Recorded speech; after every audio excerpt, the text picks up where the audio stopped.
Bom dia, estou impressionado com o clima serrano de Tupã. Se for sempre assim é ótimo, hein? Muito gostoso mesmo, né? Desde ontem, pelo menos, esse é o clima que é mais nublado, friozinho, muito bom. Bem, eu ouvi dizer que é muito mais calor que isso, né? Bem mais do que isso. Mas tem sido bom estar com vocês, passando o tempo ontem, participando do culto, dessa conferência de família ontem à noite, e podendo dar continuidade nessa manhã. Como já foi dito, o nosso tema é lidando com inversões, e ontem falamos sobre a inversão de papéis entre filhos e pais, pensando mais em filhos menores. Hoje vamos pensar em lidando com a inversão de papéis, mas considerando os adolescentes, os jovens, em relação aos seus pais e pais em relação a eles, tá bom? Se você se lembra e esteve aqui ontem, então aqui mais uma vez minha família, a Fernanda e o Davi. A Fernanda tem 16 anos e estou naquela fase de ficar orando pela volta do Senhor Jesus, para que algo não aconteça na vida dela tão, em breve. Enfim, tem 16 anos, vai fazer 17 no mês de maio. O Davi tem 13 anos. E a Miriam, minha esposa, está aqui comigo participando dessa conferência. Como ontem, hoje novamente, nós vivemos em um mundo de inversões. Ontem eu fiz uma breve referência àquela lei da palmada, que antigamente, se um pai estivesse exercendo disciplina, inclusive uma disciplina física, publicamente, as pessoas entenderiam isso como algo bem normal da vida. Mas hoje é mais comum ver até seus filhos pequenos ou adolescentes batendo em seus pais. Como também essa charge que eu quero mostrar agora mostra um pouco das inversões na questão de relacionamento pais, professores e seus filhos. Anos atrás, se um filho chegasse com um boletim de notas bem ruim, ele levaria uma bronca lá diante da professora, e a professora seria reconhecida. Hoje é muito comum o inverso. Os pais culpam os professores pelas notas que os filhos tiram, e os filhos ficam como os bons de toda essa história. A culpa é do professor que não sabe ensinar. Esse já é um aspecto das inversões que nós temos hoje. Não é exatamente o que eu vou tratar, mas já serve de uma introdução. É muito comum hoje pais defenderem seus filhos diante dos professores. Ao invés de entender que os professores estão ali no exercício da sua função, e os filhos deveriam se adaptar ao ritmo de ensino do professor, honrando aquela pessoa. Mas sutilmente, os filhos têm sido tão enaltecidos pelos pais, de que tudo que um professor faz, se o filho não concorda, a culpa então é do professor e da escola. Eu atuei por alguns anos na capelania de uma escola cristã, e pude acompanhar muito dessas situações. Professores sendo culpados porque um filho disse tal coisa a respeito dele, mas o pai não quer saber de outra versão. O filho tem mais importância do que o professor numa história acadêmica nos dias de hoje. Abra sua Bíblia mais uma vez ao livro de Efésios, e vamos dar então sequência ao nosso tema, lidando com as inversões de papéis. Abra sua Bíblia em Efésios capítulo 6. E antes de ler o versículo 1 do capítulo 6, tente imaginar comigo aquela realidade dos dias do apóstolo Paulo, dos dias dos irmãos em Éfeso, quando o apóstolo então enviou a carta para Éfeso, para aquelas igrejas, e a leitura estava sendo feita de maneira pública.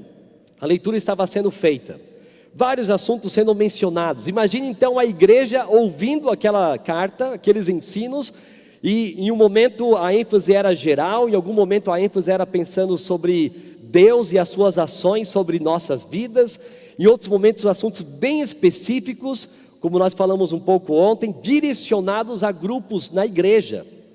E naquele momento então, todo mundo reunido chegou ao ponto de ouvir. Não era dividido em capítulos como nós temos hoje, era um texto corrido, uma carta direta, Mas chegou um momento que alguém estava lendo perante a igreja, o versículo 1 do capítulo 6. Filhos, obedecei a vossos pais no Senhor, pois isto é justo. Isso nos mostra o quê? Fica aqui a ideia de que filhos adultos deveriam estar ouvindo a carta com atenção naquele momento. Fica subentendido que os filhos, com o entendimento de entender, então, melhor dizendo aqui, de receber aquela mensagem, deveriam ficar atentos para a responsabilidade deles. Então, em primeiro lugar, os filhos devem ouvir os ensinamentos que são diretamente a eles e devem aplicar como responsáveis. Não precisam ficar em todo momento que alguém ou que um pai diga, você tem que fazer assim e assim. Mas existe a responsabilidade individual, cristã, de entender o que Deus quer e o que eu tenho que fazer. O filho deve ter esse entendimento. De forma secundária, nós podemos notar que os pais também têm um dever. O dever de ensinar a Bíblia aos seus filhos. Como ensiná-los a obedecer os pais no Senhor, porque isso é justo. Então veja aqui dois aspectos introdutórios. Os filhos devem ler as Escrituras e praticar os princípios, e os pais devem ensinar os filhos a cumprir com esses mandamentos bíblicos.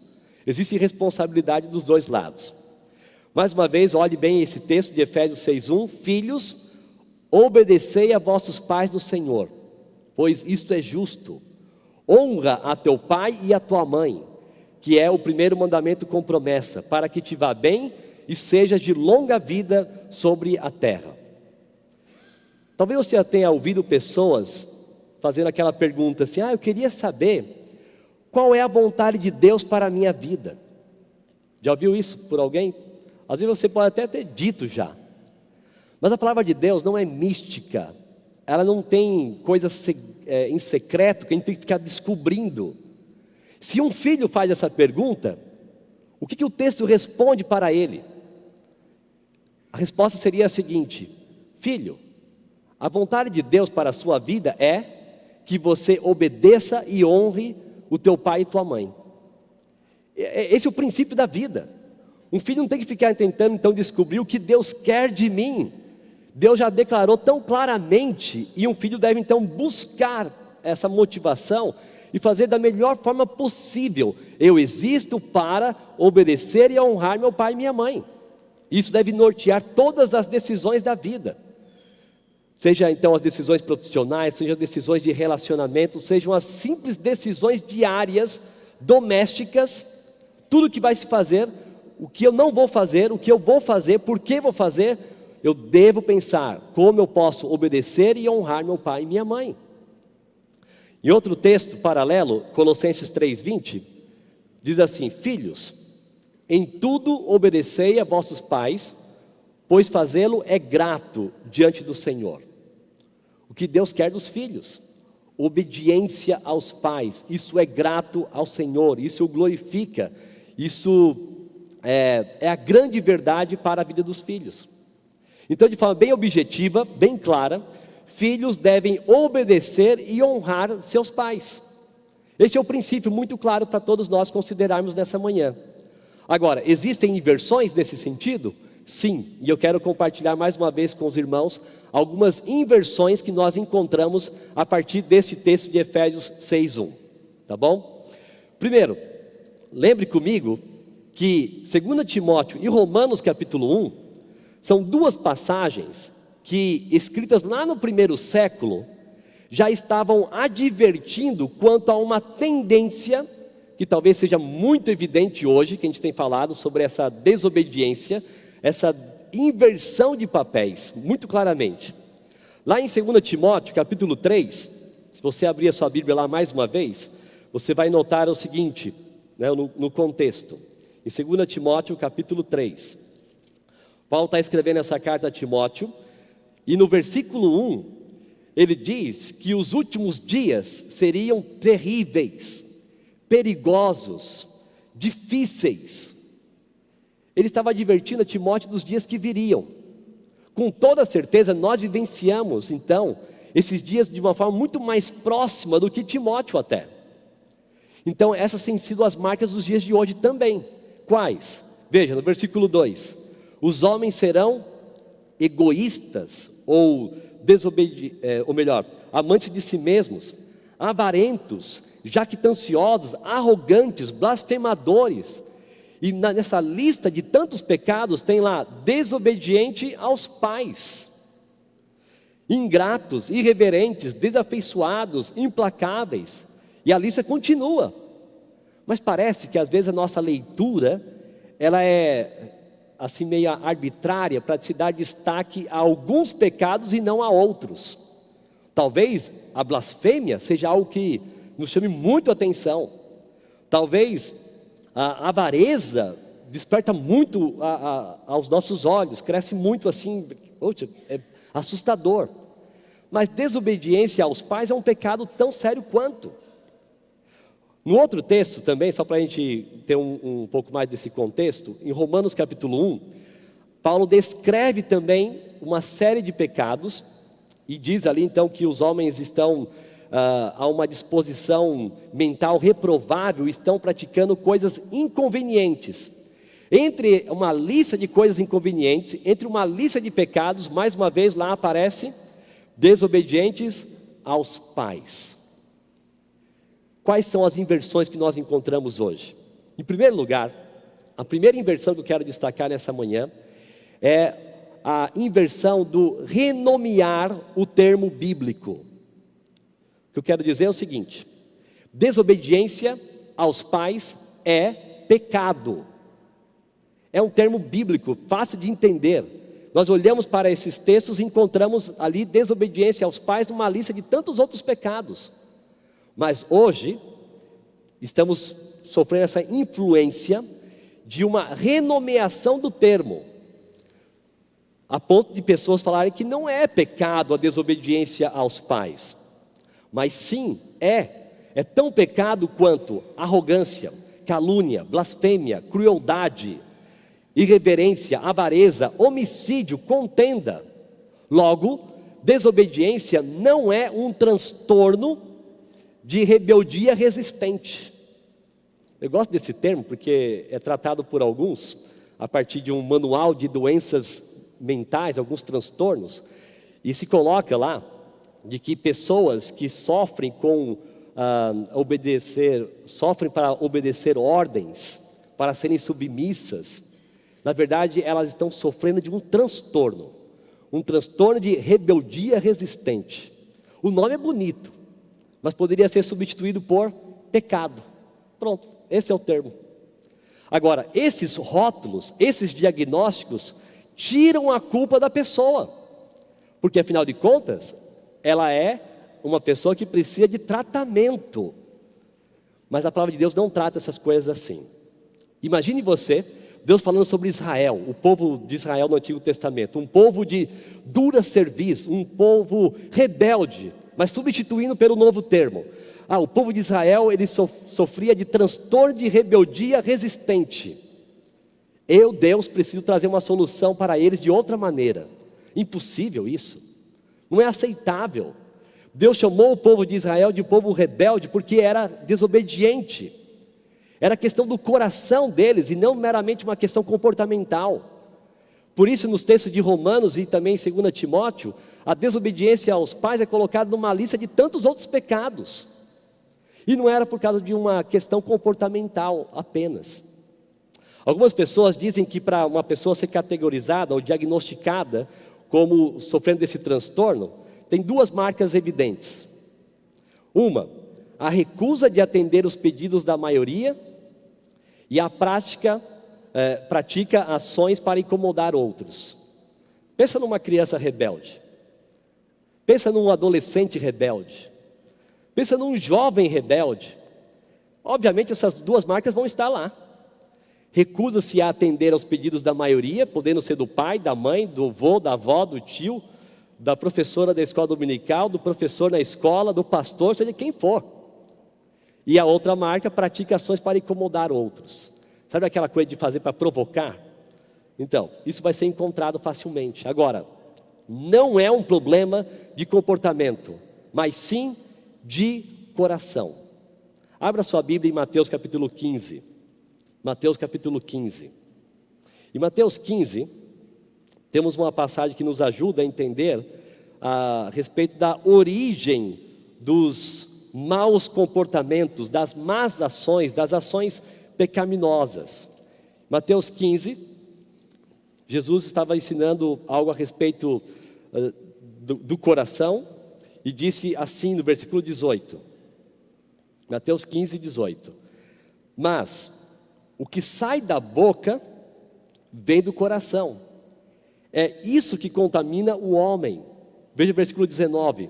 Porque do coração procedem os maus desígnios, homicídios, adultérios, prostituição, furtos, falsos testemunhos, blasfêmias. A lista não é fechada, não é exaustiva, ela poderia continuar. Mas o que fica claro para nós aqui é que ações pecaminosas, elas não têm origem do lado externo à nossa vida. Elas surgem do nosso coração. Filhos, então, que não obedecem os seus pais, não estão sofrendo de transtornos, estão sofrendo de pecado, da influência do pecado na vida deles. Eles precisam lidar com o próprio coração, como diz Provérbios 4, 23. Sobre tudo que se deve guardar, guarde o coração. Então, em primeiro lugar, não podemos usar uma nomenclatura que não seja bíblica para ajudarmos nossos filhos a andarem nos caminhos do Senhor. Em primeiro lugar, como filhos, não podemos usar uma nomenclatura não bíblica para lutar contra os nossos pecados. Quando nós usamos os termos bíblicos, nós encontramos esperança, porque Cristo veio ao mundo para destruir a obra de Satanás, a obra do diabo. Ele veio destruir o pecado. Se eu entendo desobediência como pecado, Cristo realizou a obra para me libertar desse pecado. E como pai eu tenho que ensinar meu filho a isso, a viver dessa forma. Como um jovem, como um adolescente, eu preciso parar de transferir culpa às circunstâncias e a pessoas, entender que em Cristo eu posso ser alguém como Deus planejou. Ser um servo obediente ao meu pai e minha mãe. Então, não caiamos no erro dessa inversão colocada nos nossos dias de colocar desobediência não como pecado, mas como um transtorno. Em Deuteronômio, capítulo 21, não precisamos abrir lá o texto, mas ali nós encontramos uma passagem bem interessante a respeito da forma que o povo de Israel tinha para lidar com as desobediências e rebeldias dos filhos. Era tão sério o assunto que o povo recebia a orientação de Deus para eliminar o mal do meio de Israel, a ponto de, se filhos continuassem em rebeldia, que eles poderiam ser apresentados diante do sacerdote para serem tratados de forma séria, com apedrejamento. Agora, não estou dizendo, tá, que a gente precisa sair daqui hoje com a mesma prática, né? Tratar aqui na igreja, né? Trazer os filhos desobedientes aqui e apedrejá-los. Eu sei que tem a gente, talvez tenha gente até com pedras já no bolso esperando esse momento. Mas, mais do que isso, o que eu quero que a gente perceba aqui é a seriedade de lidar com o pecado. Existem as formas que hoje nós devemos considerar para tratar o pecado com seriedade. Por exemplo, como pai, você não deveria de forma nenhuma permitir que a desobediência do seu filho fosse algo normal, aceitável. Não leve a sério isso, se quebrante diante do Senhor. Ensine-o a ser obediente. Como filho, mais uma vez, você não deve fazer com que, ou permitir que isso se torne algo tão comum para você. Não, se quebrante diante do Senhor, eu preciso mudar. Não sei se você já ouviu aqueles testemunhos de conversão, quando pessoas pegam e falam: olha, antes de ter Cristo como Salvador, eu havia me envolvido com drogas, com roubos e furtos, más companhias, e Cristo me libertou. Amém por isso. É aquele testemunho impactante. Agora, deveríamos também ser impactados tão seriamente quanto o assunto de obediência aos pais. Deveríamos ficar entusiasmados com aquele jovem ou aquela moça que poderia dar um testemunho assim: olha, antes da minha conversão, eu não estava envolvido com drogas, eu não estava com más companhias em todo momento, eu não estava envolvido com furto, roubo, mas eu era desobediente aos meus pais. Cristo me transformou nessa área. Amém. Isso é transformação em Cristo, pela palavra. Nós não precisamos olhar para alguns pecados como pecados tão sérios e outros como desobediência. Todo mundo era desobediente. Cristo transforma. Portanto, não podemos nos acostumar, como eu tenho enfatizado, a viver de forma desobediente, dizendo que somos filhos do Senhor. O Senhor quer que a gente mude a cada dia de glória em glória para que Ele seja glorificado em tudo que nós fazemos e para que pessoas ao nosso redor percebam o poder da palavra, como que Cristo transforma. Continuando, lidando com as inversões de papéis, filhos, adolescentes e pais. Veja, eu destaquei dois quesitos considerados para identificar alguém com um transtorno de desobediência resistente. Recusa-se a atender pedidos da maioria e pratica ações para incomodar outros. Vamos trocar isso por outros termos, outras expressões?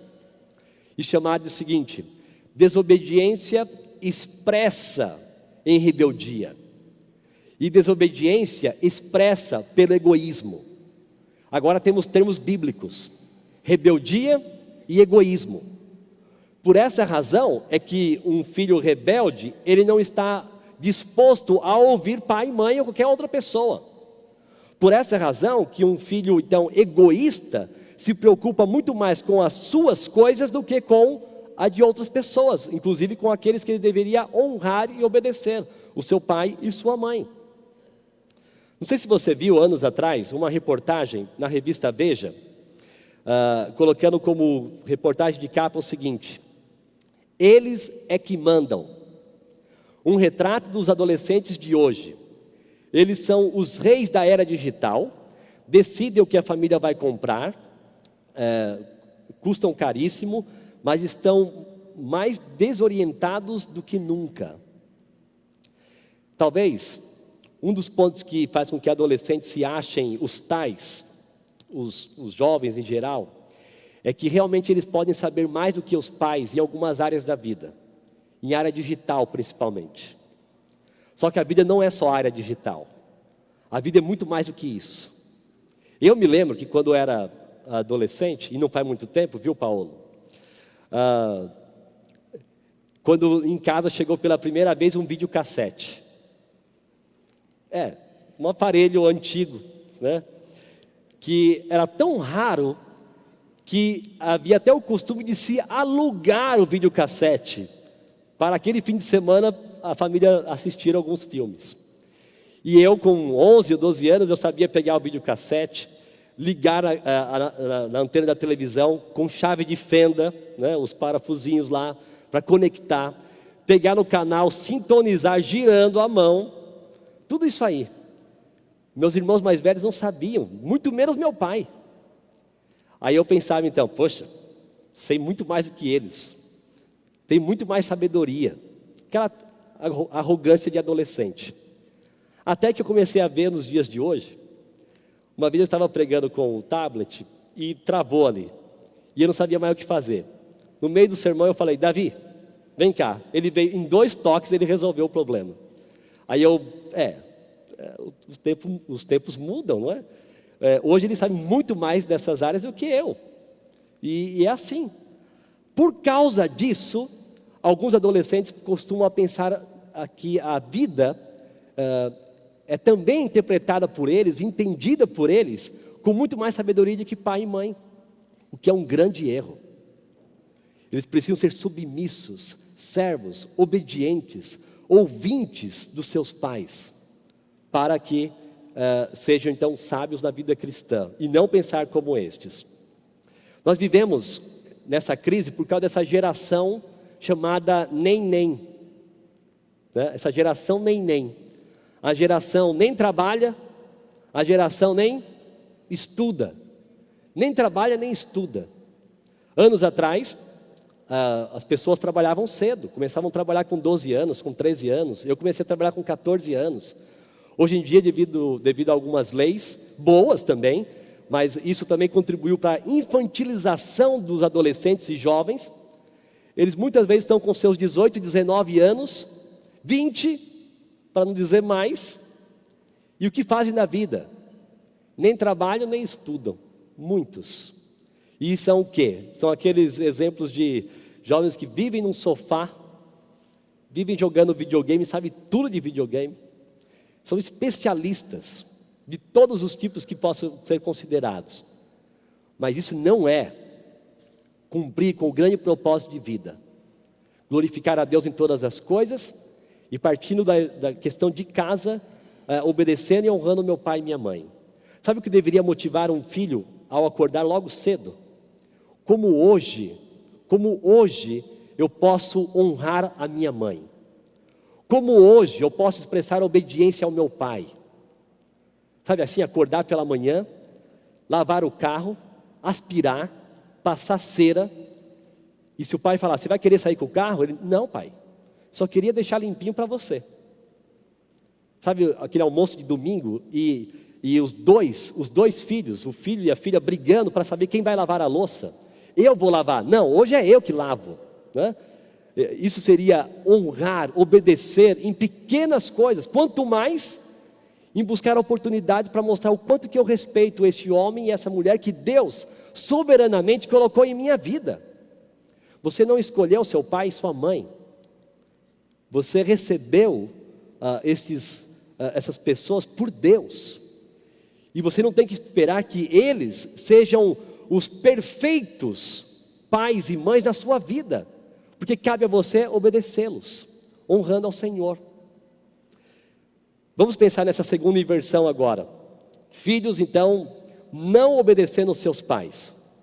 E como é que a gente vai pensar nisso? Primeiro, lembrando do pecado da parte dos filhos, ou seja, a responsabilidade individual dos filhos. Mesmo que o pai seja falho, mesmo que a mãe seja falha, mesmo que o pai não seja crente, ou a mãe também não seja da palavra, ou que sejam, mas ainda sejam cheios de falhas pelo seu modo de viver, um filho jamais vai poder dizer diante de Deus, eu não fui o filho obediente, porque eu não tive pais que foram bênção na minha vida. Errado. A responsabilidade do filho é individual. E ele deve então obedecer ao seu pai. Diz o texto, filhos, obedecei vossos pais no Senhor, pois isso é justo. E deve lutar contra a sua desobediência, contra a sua rebeldia natural. Afinal, Deus estabeleceu uma hierarquia familiar. Deus estabeleceu uma hierarquia. Nessa hierarquia, ali então tem o homem, a mulher, os pais e os filhos estão abaixo nesta hierarquia. O que cabe ao filho fazer, como diz o próprio texto em Efésios 6:1, obedecer. Por quê? Porque isso é justo. Sabe o que isso faz a gente pensar? É ajudar essa geração que exige resposta para tudo, a entender que nem tudo, não precisa ter resposta para todas as coisas. Às vezes a resposta é simplesmente faça, obedeça, ou melhor, essa é a ordem a ser considerada. É um tal de, por quê? Isso não é justo, me explica. Olha, pai mandando, o filho deve obedecer, acabou. Só que estamos influenciados por essa tendência de, não, eu vou tudo bem, eu vou explicar para você por que você vai obedecer, por isso, por isso, e por isso, e por isso. Pode-se fazer isso? Pode, desde que seja num clima de aconselhamento, admoestação, como nós falamos um pouco ontem. Ou seja, o pai, a mãe vai assumir essa responsabilidade de orientar biblicamente. Mas não podemos fazer com que os nossos adolescentes, nossos jovens, pensem que na vida tudo é assim. Tudo tem que ter uma explicação. Me digam por quê. Não precisa. Faça porque é justo. E eu costumo dizer que adolescentes têm sempre uma tendência à vida profissional de advogado, né? Isso não é justo. Eu quero conhecer um pouco mais dos argumentos. Me passe por escrito essa argumentação, que eu vou analisar, eu vou fazer vistas disso aí. Olha, não precisa. Pai falou, mãe falou, obedeça. Cumpra o seu dever. Os filhos devem obedecer aos pais e não exigir deles tratamento como iguais. O pai não é igual ao filho, nessa questão de hierarquia familiar. Mãe não é igual à filha, e eu fico às vezes surpreso em ver pais e mães discutindo, literalmente brigando com os filhos, como se fossem dois irmãos, dois adolescentes. Um pai adolescente brigando com seu filho adolescente. E como é que ele vai ensinar vida piedosa dessa maneira? Só falta fazer caretinha no final, para o próprio filho. E querendo ganhar na argumentação de fazer birra um com o outro. Os pais devem assumir a sua postura diante do Senhor. Ter autoridade, não precisam ser irados para isso, mas usar da palavra. Confrontando, biblicamente, amorosamente, de forma séria. Mas não entrando em discussão com filhos. Na maioria das vezes isso revela a falha dos próprios pais em permitir que isso tenha surgido de alguma maneira. Se ele tivesse cortado da primeira vez, da segunda vez, nunca teria acontecido isso mais. Agora, por outro lado, se você conhece pessoas assim ou está passando por momentos assim, nunca é tarde para novos começos. Talvez seja necessário você, como pai, como mãe, se arrepender de posturas que tenha tido até hoje. E vai fazer o certo de agora em diante. Talvez você precise de pessoas para te orientar melhor nisso, para você prestar contas. Procure pessoas assim que vão te ajudar. Talvez você, filho ou filha, também tenha tido atitudes erradas até agora, mas você vai ter um novo começo, por causa do arrependimento sério, verdadeiro na sua vida. Os filhos devem obedecer e não exigir respeito e direitos. Afinal, eu tenho os meus direitos. Quais? Seu direito é obedecer. Comece a cumpri-lo. Qual é o seu direito? Honrar e obedecer seu pai. Comece a cumpri-lo. Isso é seu direito primordial na vida. Os filhos devem obedecer como consequência do seu relacionamento com Deus. Então, está tendo falhas nessa área da vida? Foque em Deus em primeiro lugar. Porque é dele que vai vir todas as fontes, toda a força necessária para ser um filho obediente. Busque mais a palavra, procure crescer mais no Senhor. Aí você terá condições de ser um filho obediente. Como também falamos ontem, para que você seja um pai bíblico, busque no Senhor com sabedoria para educar os seus filhos. Então aqui pensamos um pouco nos pecados da parte do filho, a tendência de não assumir a responsabilidade e alimentar a rebeldia e desobediência. Porém, pais também erram nessa segunda inversão, de ter filhos não obedecendo. Erram como? Erram por não exercerem a autoridade bíblica como pais. São omissos, são passivos. Permitem que os filhos sejam levados e conduzidos a um viver irado e não interferem. Não exercem então a sua parte como pais. Pais devem ser presentes na vida dos seus filhos. Deuteronômio capítulo 6 mais uma vez. Andando pelo caminho, ao sentar, ao levantar, ao deitar, em todo momento. Então, viu um momento de desobediência do filho, não é hora para deixar para depois. Vou conversar, vou tratar com ele. Sabe aqueles momentos de família, onde nós estamos até brincando, jogando jogos de tabuleiro, coisas parecidas? Houve atitude de rebeldia? Hora de conversar. Estávamos assistindo televisão juntos, começaram a brigar por causa do controle remoto. Ao invés de comprar uma televisão para cada um ter no seu quarto, alimentando o egoísmo, vamos aprender a resolver problemas. Hora de tratar biblicamente. Por isso que Bíblia governa o lar daqueles que amam o Senhor e amam a palavra dEle. Porque dá para usar as Escrituras em todo momento da vida. Basta nós termos sensibilidade para isso. E os pais devem exercer então essa presença na vida dos seus filhos. E não ficar alimentando ideias como: mas as crianças de hoje... Já ouviu isso? Como as crianças são hoje. Eu gostaria de pensar diferente. Como os pais são hoje. Porque parece que antes os pais tinham, mesmo na falta de conhecimento bíblico, pelo menos exerciam mais autoridade. E nós não precisamos voltar para aquele apelo de autoridade excessiva, desde que nós usemos a palavra de Deus como base para a nossa educação familiar, de pais e filhos. Meus filhos são hiperativos.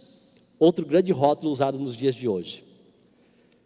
Na maioria das vezes nós temos ali simplesmente casos de filhos desobedientes, só isso. Pais precisam ser mais presentes na vida dos seus filhos. E a principal lição que os pais devem trazer aos seus filhos é o Evangelho. O Evangelho aqui transforma vidas. Lembra de Timóteo, que nós citamos ontem? As sagradas letras que o levaram à sabedoria da salvação em Cristo. Na sua infância, usemos a palavra de Deus para transformar nossos filhos na infância, mas se for necessário, devemos usar também para a adolescência, para a juventude, e tornar nossos lares um lar que prega a palavra de Deus em todo momento, para qualquer idade, mas que ouçam as Escrituras em nosso lar. Por fim, terceira inversão, a partir de Efésios 6:1. Filhos não honrando seus pais. Filhos não honrando seus pais. Obediência tem a ver com receber uma ordem e cumpri-la. E a honra está relacionado ao aspecto de você tomar uma iniciativa para colocar uma pessoa em uma posição de respeito, de status reconhecido. Por exemplo, no pódio, em competições esportivas. Quando alguém sobe até o alto do pódio, está recebendo honras. Então tem um aspecto aqui mais ativo da parte dos filhos. A obediência, ouviu, cumpra. Chegue em casa às 10 da noite. Chegarei em casa às 21h40. Obediência. Honra, tomar iniciativa para agradar meu pai e minha mãe, sem que eles peçam. Isso é dar honra. É o que os filhos devem fazer. Mais uma vez, por que eles lutam por não fazer isso? Por causa do pecado. Egoístas são mais amantes de si mesmos do que dos próprios pais. E aí entra os erros dos filhos. Qual é a solução? Arrependimento. Eu tenho tendência de buscar aquilo que mais me agrada. E quem não tem? E se arrepender disso, vai começar então a honrar o pai com iniciativas, com atitudes intencionais. E o que eu vou fazer hoje para poder honrar meu pai? Mas também existem os pecados dos próprios pais, por não serem piedosos e não conseguirem então influenciar os filhos pela sua conduta, o seu modo de agir, para receber honra mais naturalmente. Não estou dizendo que você, pai, por não receber honra, não está recebendo honra então do seu filho, porque você não é um bom exemplo, só isso. Mas que isso pode fazer parte, ou seja, que você, ao não ser um bom exemplo, você não facilita para o seu filho que ele te honre em tantos momentos da sua vida. Seja um exemplo piedoso para o seu filho. Ame ao Senhor, ame a palavra. Seja um exemplo no relacionamento conjugal entre o homem e a mulher. E facilite para que o seu filho, filha, filhos desenvolvam essa atitude de honrar, enxergando aquilo que vocês têm feito. Para completar então o nosso tempo aqui, eu quero colocar algumas esperanças para nós nessa área da educação pais e filhos, pensando em filhos adolescentes e jovens. Primeiro, pensando na questão de esperança. Não transfira sua responsabilidade. Você, pai, não deve transferir sua responsabilidade para qualquer outra pessoa ou para as circunstâncias. Você, filho, não deve fazer a mesma coisa. A tendência do ser humano, desde a queda de Adão, é de transferir a culpa, é de transferir responsabilidade. Eu não posso obedecer porque eu estou sofrendo disso na minha vida. Eu não posso exercer minha atividade de pai porque eu estou passando por tal coisa na minha vida. Não, assuma a responsabilidade para fazer. Se nós não assumirmos, nós não vamos transformar nossas vidas e famílias. Precisamos entender que Deus nos deu responsabilidades. Pais devem ensinar, filhos devem obedecer e trabalhar nisso. Uma esperança para os filhos. Se o seu pai não é crente, você deve se lembrar de Timóteo, que foi educado por sua mãe e por sua avó, Lloyd e Eunice, desde cedo nas Sagradas Escrituras. Além disso, você pode, por meio do seu procedimento, do seu modo de viver, influenciar o seu pai, influenciar a sua mãe. Então, se ele é um bom exemplo, amém. Se não é, não se desespere por conta disso. Use da oportunidade que Deus te deu para você também poder levar o seu pai e sua mãe a Cristo. Outro aspecto, você pode ser um bom filho, mesmo num lar sem os pais piedosos. Por quê? Não vem tentação sobre você que não seja comum aos homens. E Deus não permite que você seja tentado além do que você pode. Juntamente com a tentação vem um escape, vem um livramento para que você possa fazer aquilo que agrada ao Senhor. E isso é importante para a sua vida. Também, se o seu pai não for um bom exemplo, você deve entender que perante Deus, você é responsável por cada uma das suas atitudes, pensamentos, palavras e ações. Não esqueça de Ezequiel 19:20. A alma que pecar, essa morrerá. O filho não levará a iniquidade do pai, nem o pai a iniquidade do filho. A justiça do justo ficará sobre ele, e a perversidade do perverso cairá sobre este. Então, cumpra a sua parte, seja obediente, ame ao Senhor, seja bênção para os seus pais, e vocês pais sejam bênção para os seus filhos. E não levem o peso da culpa do outro sobre você. Mas ore, busque sabedoria no Senhor, e influencie pelo seu modo de viver, nas suas palavras. Também, a esperança para os pais, um aspecto final aqui. Nem mesmo as falhas de um filho desobediente pode tirar a sua grande motivação de viver. É sério, existem muitas famílias que sofrem com um filho que é rebelde, com um filho que é desobediente. Mas por mais que você ame o seu filho, a sua filha, eles não são Deus, eles não são Jesus na sua vida. Portanto, por mais que cause alguma tristeza em alguns momentos, a sua razão de viver continua existindo, que é o próprio Senhor Jesus.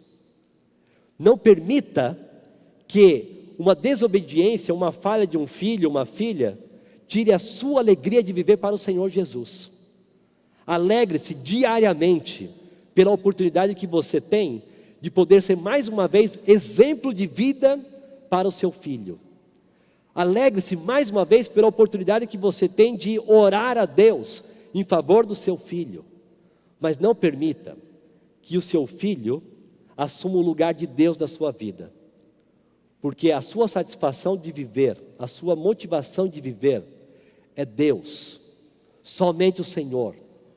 E quando nos entristecemos, nos angustiamos, ficamos deprimidos, porque não temos algo que nós gostaríamos de ter, como um filho obediente, que é uma boa coisa, algo importante também, seria muito agradável, mas quando isso acontece conosco, e nós nos entristecemos e deixamos de viver para o Senhor, nós começamos a cometer o pecado da idolatria, porque Deus não está no lugar dele.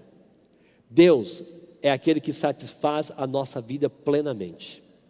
Então tenhamos paciência com as situações da vida, aprendamos com elas, na dependência do Senhor, mas não deixemos de passar oportunidades para abençoar aqueles que estão ao nosso redor, mesmo que estejam falhando, mas que sejamos instrumentos do Senhor na vida deles. Que estas sejam as verdades, os pilares em nosso viver. Então, filhos, obedeçam, honrem os seus pais, porque isso é agradável ao Senhor. Pais, exerçam de autoridade amorosa sobre os seus filhos e não tente tratá-los como iguais. Você tem uma responsabilidade sobre a vida deles. Não permitamos que as inversões nos atrapalhem, mas fortaleçamos os pilares para uma boa família cristã, agradável ao Senhor e que impacta a sociedade. Que essa seja a realidade em nossas vidas. Amém? Vamos orar. Pai, obrigado, Senhor, pela oportunidade de refletir mais uma vez em Tua Palavra, pensando nas relações pais e filhos. Nos ajude a sermos sensíveis às nossas possíveis falhas, nossos erros, nossas imperfeições. E também nos ajude a buscarmos no Senhor o que precisamos para sermos bons pais, para sermos bons filhos, que cumpram essencialmente aquilo que a Tua palavra diz.